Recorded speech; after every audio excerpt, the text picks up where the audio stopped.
Okay, so I finally finished the base design. I'll try to go over it really quickly so we can start building right after this video. Basically, the first huge thing I need to note is the original design used to be a lot wider, but then we learned what the actual size constraints for the base were going to be. And since we have so much obsidian, but now we can't build it much wider, I've decided that with all the surplus obsidian we farmed, we're going to put it all on the top. We're basically going to build the entire tower to a height limit, so it's way, way taller than it ever needed to be. And the same thing goes for below. If I replace all the stone with glass, you can see it goes all the way to the bottom of the world, just because we have enough obsidian for it and we can only build the tower this wide anyway. The best part is considering how much time the 1,000 players actually have to mine down, by my calculation, they should not even have enough time to make it to the bottom of the base before the event ends because of how absurdly tall it is. We've even added 40 layers of bubble columns just for fun, just in case. And obviously trying to pearl glitch through this obsidian too will be almost completely impossible because there's no way they'll have enough pearls, let alone enough golden apples to survive it. And remember, people are most likely to mine it at the height of the end crystal at about y = 95.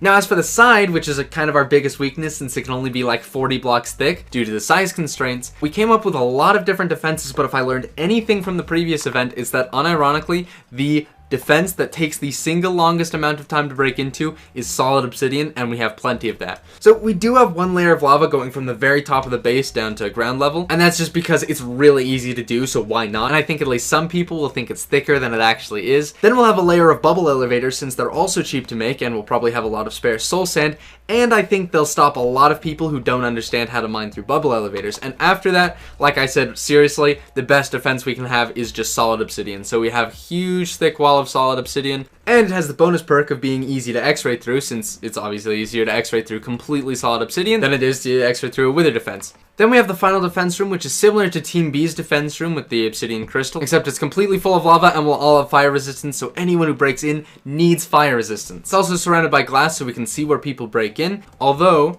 even if people do mine from below or above, it still kind of doesn't matter because in the guard room we have not only pig x-ray so that we can see everything above, but we also have this x-ray. If you flick this lever and hold shift right away, you can then x-ray downward. If you haven't seen these kind of stasis chambers before, basically the way they work is if you stand and crouch on top of this anvil all the way up on like the foot of it and look completely straight down while shifting, you can set your stasis chamber like that. All these signs will be labeled, they'll have the names of everyone. So for whatever reason somebody requests to get teleported back, the guard, since we'll always have at least one guard in here, you'll just be able to find the correct name and flip the trap door. Other than that, we have this button here which opens this little room because this is where all the trap portals are. And since there isn't a way to make area bands, obviously there isn't any real way to make an actual trap portal. And basically we'll have one guard here monitoring all these nether portals and just basically foot trapping everyone who enters. And if for whatever reason this fake guard room gets overrun, it should be at least a little tricky to figure out where the exit is because I've obviously hidden it. But I'm really not that concerned about this, A, because I don't think a lot of people will try to break in from the nether anyway.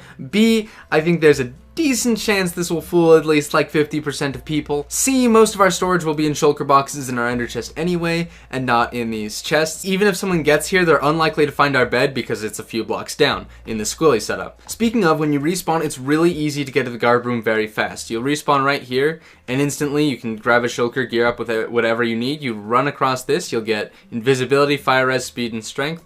Then you can just pearl up to here. And then of course you enter the big battle room with the obsidian crystal, and of course we'll have whatever texture allows us to see in the lava pretty easily. We'll have a couple guards down here and a couple guards on the top, and they'll be able to basically see every angle of the octahedron. And we'll of course all have punch 2 bows, so it'll be really easy to knock off anyone trying to mine any obsidian. And just to live up to the name of duplicity, because this is a very, very deceitful tower, not only do we have this fake guard room where the portals are, but we have another fake guard room above the base. Obviously, it doesn't necessarily have to be made out of all this stuff. It's just whatever miscellaneous items we have to make kind of a fake room. There's going to be a painting here, and then this is supposed to be like a fake guard bed. But that's not all, because I thought ahead. Since they're working in the same resource world that we will be, we're going to hide trap portals under lava lakes in the nether. So any coordinates where someone builds a portal, they'll end up in one of these trap portals. And since they won't have fire resistance by this point, the only way they can get out of this is if they have something like doors. And it's pretty unlikely that they have like 30 doors in their inventory. inventory. Additionally, we know from their leaked planning document that they plan to use Seedcracker X to figure out the seed, which is completely illegal, but there's kind of nothing we can do about it because they're supposed to record their screens for the event to prove they're not cheating, but